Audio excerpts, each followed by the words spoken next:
Eagles Entertainment. Welcome, Eagles everywhere, to the Eagles Insider Podcast, presented by Lincoln Financial Group. I'm Eagles Insider Dave Spadaro, and we are now in the 2022 NFL season. Every team 0-0 after Sunday's Super Bowl 56. The Eagles, of course, have a lot to look forward to, and we will be tuned in to an off-season. That should be wild. Free agency starts in a month, and the Eagles have some room under the salary cap, and then they're focusing on the draft. Of course, Philadelphia with 10 draft picks, including 3 in the first round, numbers 15, 16, and 19 overall. So it's going to be fun, everybody. Really going to enjoy the journey with you. So in this episode, we want to kind of look back. Last week, of course, the news came down that another Eagle going to the Pro Football Hall of Fame. It's been a busy time, right? On the field for the Eagles, off the field. They make it to the playoffs. It's a lot of things happening. We're going to celebrate Rodney McLeod, who is the Alan Page Man of the Year in the NFL. Congratulations to Rodney for his work off the field. Certainly the Eagles, from a personnel standpoint, looking at some changes. 2 of their key executives leaving, Ian Cunningham going to become the assistant general manager with the Chicago Bears, Brandon Brown leaving the Eagles personnel department to join the New York Giants in the same capacity, assistant general manager. Congratulations and best of luck to both of those men who have had a lot of input in the Eagles' success. But for today, we want to just kind of focus on Dick Vermeil, the former Eagles head coach from 1976 through 1982, and he's in the Pro Football Hall of Fame, and it's just great.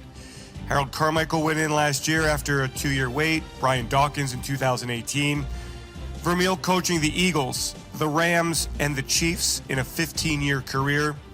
And really, if you're old enough to remember the Eagles back then, they were a bad football franchise. A team that really hadn't made the playoffs since winning the NFL championship in 1960. The Eagles had made 2, what they called back then the playoff bowls in the 1960s. But by and large, the previous 9 years, all losing seasons. Until then owner Leonard Tost hired from UCLA a fresh-faced, handsome, charismatic, aggressive young man by the name of Dick Vermeil. It took some time, but Vermeil eventually molding the Eagles into a Super Bowl team, a team that played the Oakland Raiders, unfortunately lost in Super Bowl 15, but Vermeil turned the Eagles' fortunes around, and for that, he is celebrated. He's celebrated for many other things, and we're going to find out in this episode just how much he is revered as a coach and as a man. In a moment, we'll hear from head coach Dick Vermeil in an exclusive one-on-one interview that I had with him. And we'll also hear from former Eagles quarterback Ron Jaworski, former Eagles wide receiver Harold Carmichael, and the voice of the Eagles, Merrill Reese. But let's begin with one-on-one. The morning after Coach Vermeil found out he was going to the Hall of Fame, he actually called me back, which, I mean, just amazing. How busy he has been, how many phone calls he got. He took the time to call me back, and I really appreciate that very much. So let's begin the Eagles Insider Podcast presented by Lincoln Financial Group right here, right now. I'm Eagles Insider Dave Spadaro, and I'm honored to be joined by former Eagles head coach Dick Vermeil, a member of the Pro Football Hall of Fame class of 2022. What kind of emotions have you had here in the last little while?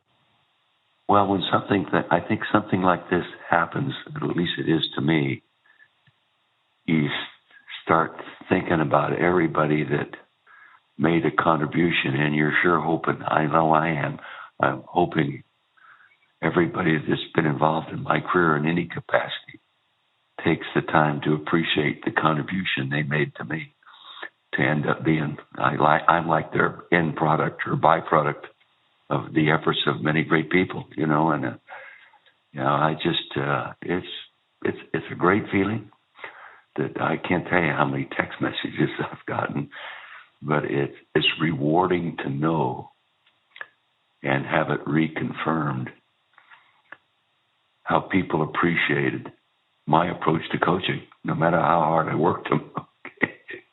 So that's very gratifying, and I'm very grateful. How would you describe what your approach to coaching was? Work the crap out of them on the field and make them happy off the field. I always guarantee players they may not make the team, but when they leave our training camp, they'll be a better football player. Okay. And with our approach, which you can't do it anymore. The new coaches taking over teams are a real advantage. New coaches take over losing teams, and they can't take an approach like I always did. We may not outsmart anybody, but we're going to outwork them. We're going to be more demanding on the practice field. We're going to stay on the field longer. We're going to wear the pads longer. We're going to do more double days than anybody. We're going to do more work in the off season. We're going to do more work in the meeting. We can't do that anymore. So it makes it really tough on the coach that takes over a losing team to catch up. Dick, you took over an Eagles team that had just been really in the dumps for a long time. Why did it turn around? What was the experience like? Just kind of put in context what your years in Philadelphia were like, please. Well, fortunate for me, there were some good football players, no draft choices. But Berge was there. Harold Carmichael was there. John Bunting was there. Frank LeMaster was there. Jerry Sizemore, Guy Morris. I mean, there was Randy Logan. These Charlie Smith, they were there. But they had to be put together and improved. And as good as they were, they had to get better. Good players lose games too. Okay, so you have to improve everybody's contribution, and you've got to make sure. And I can remember, I appreciated so much. My best player at that time was Bill Berge. How he bought in once he recognized what we were doing. How he bought in to becoming the toughest, hardest worker on the practice field, and he was the best player, probably the highest paid player. And then the John Buntings and all these, Harold Carmichaels, all these guys jumped in and did the same thing. So anybody new coming into the program had unbelievable standards to meet, to be respected on that football team. Then we get Jaworski in and build him in to what he had the ability to be. It takes time to build a quarterback. It really does. The problem today is you don't get enough time to coach him on the field. You just don't, and especially in intense environments. So I feel for these new young coaches. Dick, do you feel that you could pinpoint a turning, a moment where it just kind of all, you knew that you were on the right track in Philadelphia, that this team was going to, be a Super Bowl kind of team? It's easy to pick that up. Fourth or fifth game of the season, our fourth year. Pittsburgh Steelers win the World Championship the year before. A dominating football team, undefeated football team, comes to Philadelphia, fourth, fifth game of the season, and we beat them. Major upset. In fact, that week I allowed Stan Hockman to sit in every meeting in preparation for the game until he left at midnight because he had to go write his stories. And we end up winning the football game. I think Keith Krefley catches a touchdown pass, and John Bunting intercepts one and runs it to the 1 yard line. Bradshaw and the crew, we beat him. And I think that told me, that told my players, our organization, we are doing the right things. Dick, Philadelphia is not an easy place to win over the fans. What was it like for you in the tough early years? What was it like for you in the great years? I'm a little naive maybe. I didn't read the papers during the season. John Wooden told me not to read papers, not to listen to radio talk shows when you're coaching. He says that what they say about you is good probably isn't all true. What they say about you that is bad probably isn't all true. You do not need the distraction, so stay away from it. And that's exactly what I did. But I really felt the fans identified with our work commitment, because that's a hard-working, tough city, and it's not always a beautiful day out there, and we didn't have the comfort of the wonderful meeting rooms, and we didn't even have a weight room and practice fields and facilities and enclosed stadium. We didn't have any of that stuff, and I think our fans identified with our effort to get better. It was wonderful. Do you remember the feeling beating Dallas January 1981? Oh, yeah. What was it like for you? Well, I remember the feeling of beating Dallas on a Monday night in 1979 in November, which was a big, big win for us. The same year we beat Pittsburgh. Big. That was the first time in 4 years we beat Tom Landry and the Dallas Cowboys. I remember it like it was yesterday. Wilbert breaks a short yardage run. Harold Carmichael catches a fourth down pass that we went for, and I thought I was a brilliant coach. So he designed this tricky fourth down pass. He scores with it. The only reason he scored, he's 6'8" and out jumped everybody for the ball. So I take credit for great design. Okay. But I remember that. I remember that game as much as I do the NFC Championship game. So Dick, what will these next several months be like for you? Do you have any sense of anticipation of what it's going to be like as we count down to Canton? I've talked to Harold and Isaac Bruce, and I was with Will Shields last night. I'll be with Willie Rofe today. These guys are all Hall of Famers, and you have to be who you are, and I'm not really good at accepting a lot of compliments because I know how deeply I appreciate the contribution of everybody around me. And I don't say that as a phony statement. I'm sincerely, I'm so grateful to my players and my coaches and my management team, Jimmy Murray, Leonard Toes. They treated me beyond great, okay, beyond great. And we're still good friends, and I wish Leonard would have been here to see that last night because he would have probably already thrown a $500,000 party to celebrate, knowing Leonard. But anyway, God bless him. No, I just, it isn't going to change anything. I'll answer more phone calls and do more interviews, maybe do some more speaking. I enjoy the speaking. I enjoy telling people what I think, and I don't care if they agree with me. But the text messages and phone calls I've received since yesterday sort of confirm a philosophy that I really believe in and an approach that makes me feel more confident that it works and it would still work. Yeah, no doubt. I'm sure everybody's expecting great emotion. One thing final for you, Dick. I happen to be on a text string that you have with a lot of your players, and it's really it struck me as something so special that you've kept such an incredible relationship with all of those men. You and all the people that I talked to said that what made you a great coach is that you actually care about a player. Can you kind of speak to that and what the players have meant to you during and then after their playing careers are over? Well, after they play for me, they're not my players, they're my friends. Some of them are close enough to be, I consider, part of our family. Last week I was pheasant hunting with Keith Krefley and Frank LeMaster. Okay. And we had a wonderful time. Stayed at Keith's house up in the Poconos, had dinner, drank some wine, hunted all day, shot some birds, had a great time. They're part of me. They are what made me who I am. So, then, starting out in high school coaching, then going to junior college, then going to college, then going to the NFL, gave me an opportunity to grow at each level and gain leadership understanding at each level.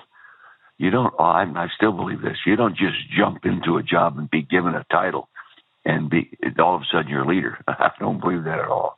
I don't know. You're not a leader until somebody follows you and really believes in you. And going up my process really helped me understand the true making of a person, a young man competing as an athlete and as a person. And I think it helped me on every level. And by the time I got the NFL, in fact, I think I could do it better today from a leadership standpoint than I did it when I left, because I haven't stopped studying leadership and people that are good leaders. Amazing. Why did you stay in Philly? Last one. Why did you stay in Philly after your career was done? Well, I had a family. I brought them out of Southern California. They didn't want to come. My wife didn't want to come.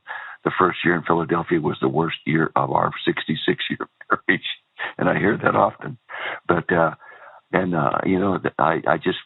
didn't want to just leave and go take another job right away or move to California settle down and then go take a job, because I sort of thought I'd go back to coaching 2 or 3 years, okay, maybe even 1 year after a break. And then I got into broadcasting, and I enjoyed it. They paid me twice as much money as I was making coaching a football team at that time. And then Roger Hillis at a bank downtown provided me the money to buy 100 acres of ground for $3,500 an acre out in Chester County. Oh my God. And I established roots. And now those roots are so deep that that's what we call home. Love it. And Dick, everybody's so proud of you and thankful that you've been part of our lives. And again, congratulations, and thank you so much for your time this morning. All right. Go Eagles. Thank you. Vermeil's legacy extends far beyond what he did as a head coach. And let's kind of explore that right now with some of his former players and someone who knows him very, very well. We begin with former Eagles quarterback Ron Jaworski, a member of the team's Hall of Fame, and a key part, as you heard Dick talk about, the Eagles acquiring Jaworski in a trade in 1977 from the Los Angeles Rams. And, well, the rest is kind of Eagles history. Here we go, Jaws on Dick Vermeil. Your thoughts on Dick being in the getting into the Hall of Fame and what it means to you and what he meant to you? Well, it's just tremendous that he was finally recognized for his achievements as a head coach in the NFL. Certainly a well-deserved honor. No question, he did so many wonderful things for so many players, but I think Coach Vermeil was more important to the guys even after they left the game. He was a compassionate, caring coach that wanted to do the best for the guys that played for him. I know there's a lot of people that'll probably be very happy tonight. Final question, Jaws, what made him such a great head coach? He cared about people. A lot of coaches in today's NFL, I think, use players as disposable products. The minute you can't help me win a football game, I don't need you anymore, and I'll bring in someone else. Coach cared about people. When they left the game, when they left the Eagles, the Rams, the Chiefs, he would still reach out to the players all the time to see how they're doing, how their families are doing. So I think he respected the game and he respected the players for being players and cared about them as human beings.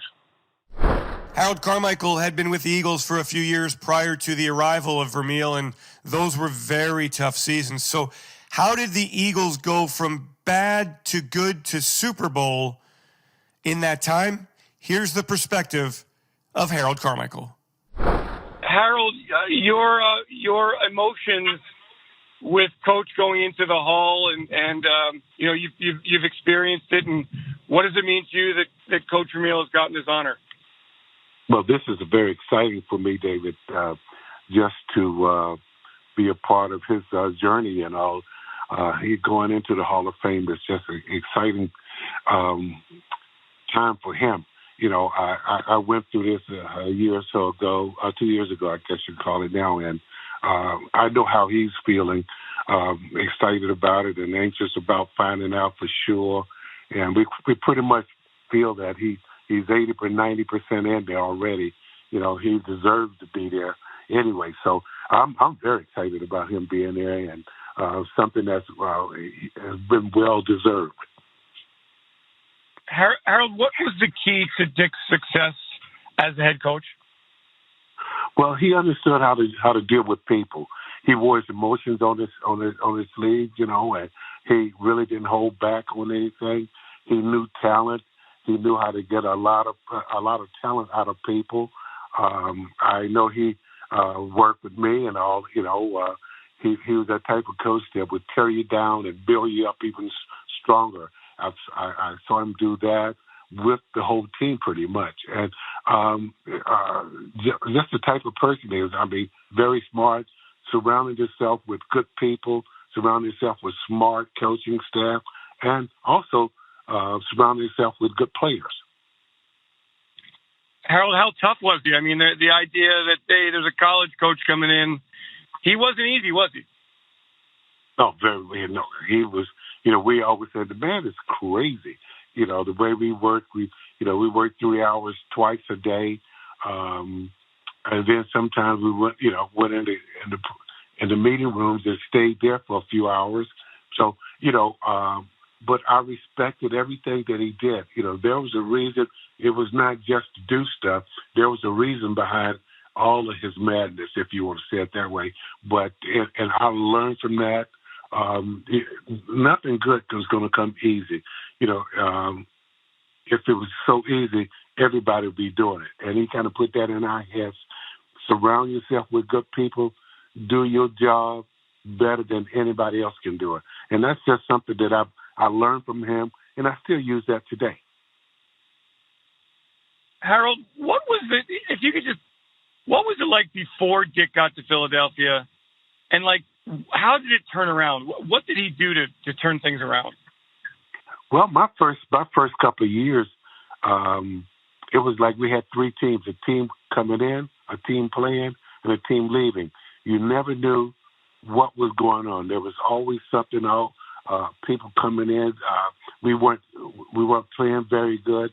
We were getting beat almost every week.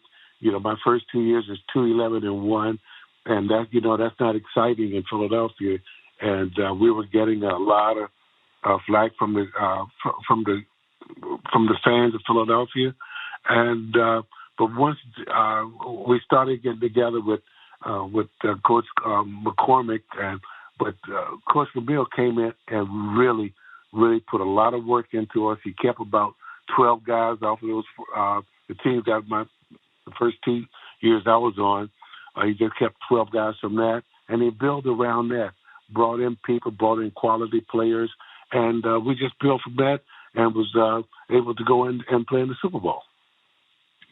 And then finally, Harold, one of the things that I just think is so special, you guys really, that 80 team and those teams, you guys really stay together. I mean, there's a bond that has not, that has not gone away in 40 plus years. Why do you think that is? Well, again, good people. I mean, if you got on that little chat program that we have, there's a bunch of guys on that. So we stay in touch through that.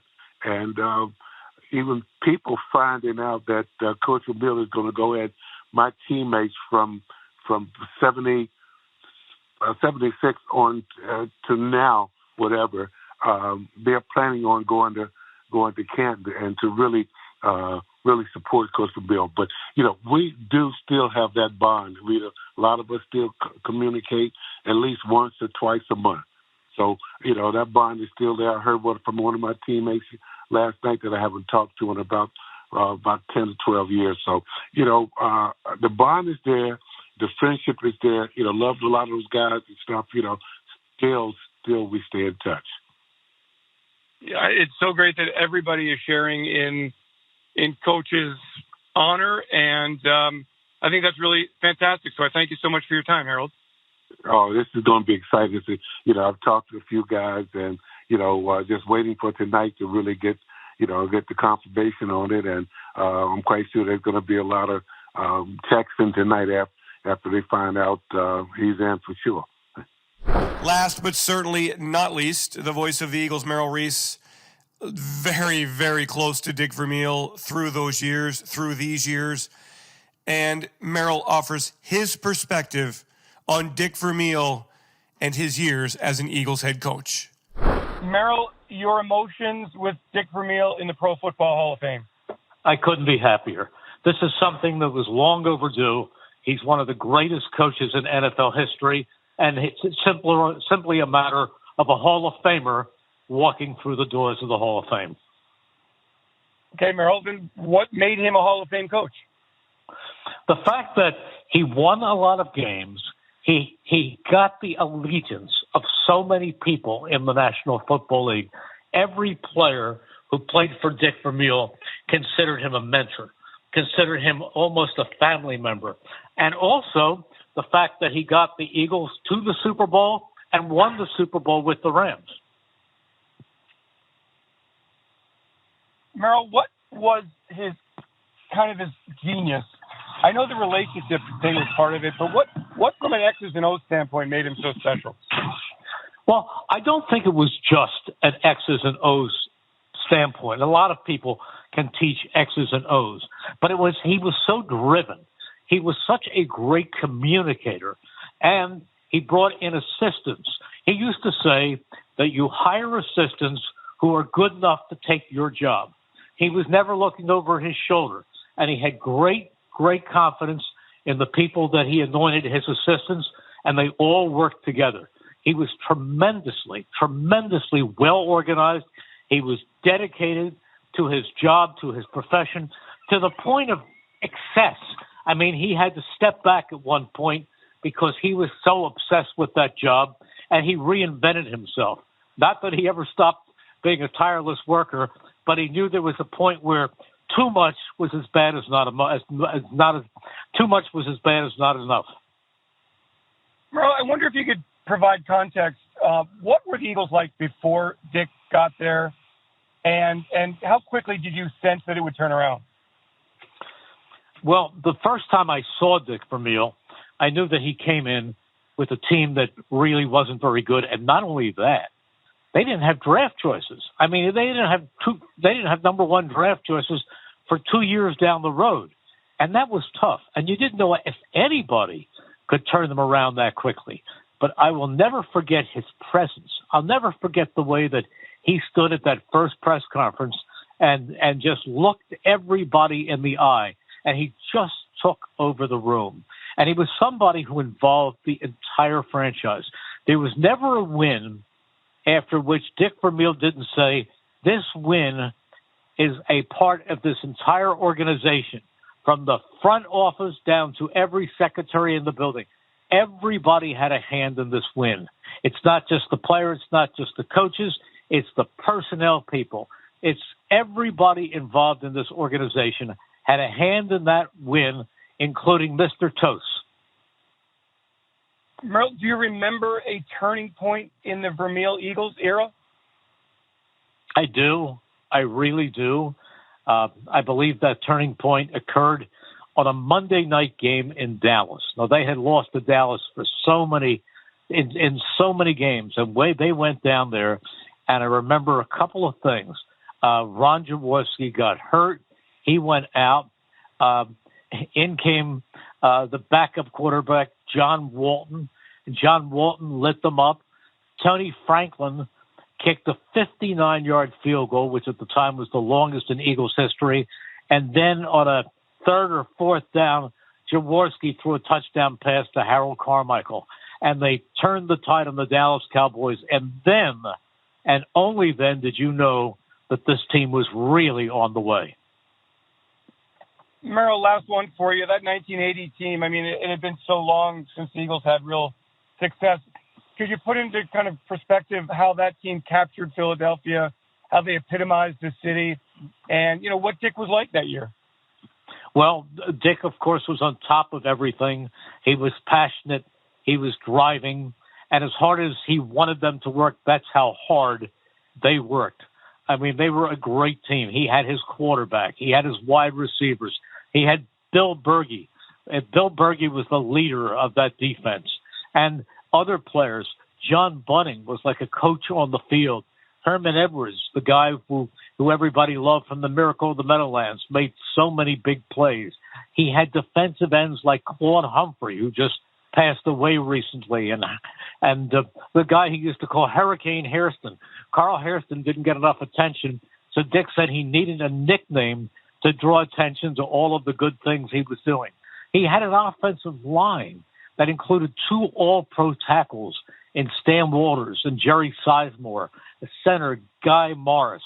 I mean, this was a very, and then he had Petey Payroll on one side and a veteran that he brought in by the name of Woody Peoples, who had played for the 49ers. He brought in Woody Peoples, and that offensive line was so cohesive, and they didn't let anything stop them. They were a great unit. All 5 of those guys played at their highest level. They had the return game. They had Wally Henry, who was electric. They just had it all. This was a team that may not have been the most talented in the league at that point, but believe me, they were not just overachievers. They were very, very good. what's great, Merrill, is everybody I've talked to and knowing the bond that Dick still has with all of these players, everybody's happy as Dick is about this honor. I think that's really cool. And that includes me. I mean, I was the broadcaster for everything but the first of Dick's years. In his first year, I was doing pre- and post-game show. In the second year, I moved into the color job. And with 2 games to go, I took over the play-by-play. And I to this day, I feel so close to Dick Vermeil. I mean, we must chat 10 times in the course of the season. And he's just such a warm individual. Now, he's changed. In those early years when I was covering him, he was so intense. I mean, there was never a time where he would just step back and laugh. He was driven every single day. I mean, it was more unusual for him to go home at night than to sleep over at the stadium. I mean, he would work 20-hour days, sleep 4 hours in his office, and then go back to work as soon as he woke up. That was Dick Vermeil. He backed off a bit. Now Dick Vermeil has balance in his life. He has a wonderful wife. He's got great, loving children and wonderful grandchildren. So he is able to really step back, relax, keep his love for football, but have an entire wide scope of things that he is involved with.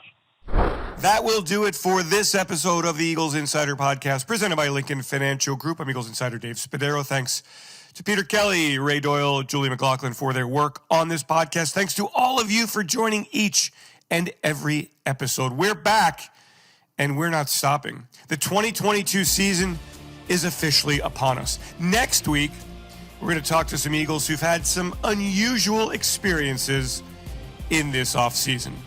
And then we will turn our sights to free agency and what's ahead, the combine, the Eagles getting busy, getting ready for 2022. Thanks for joining, everyone. Have yourselves a great Eagles day. Fly, Eagles, fly, and go Birds.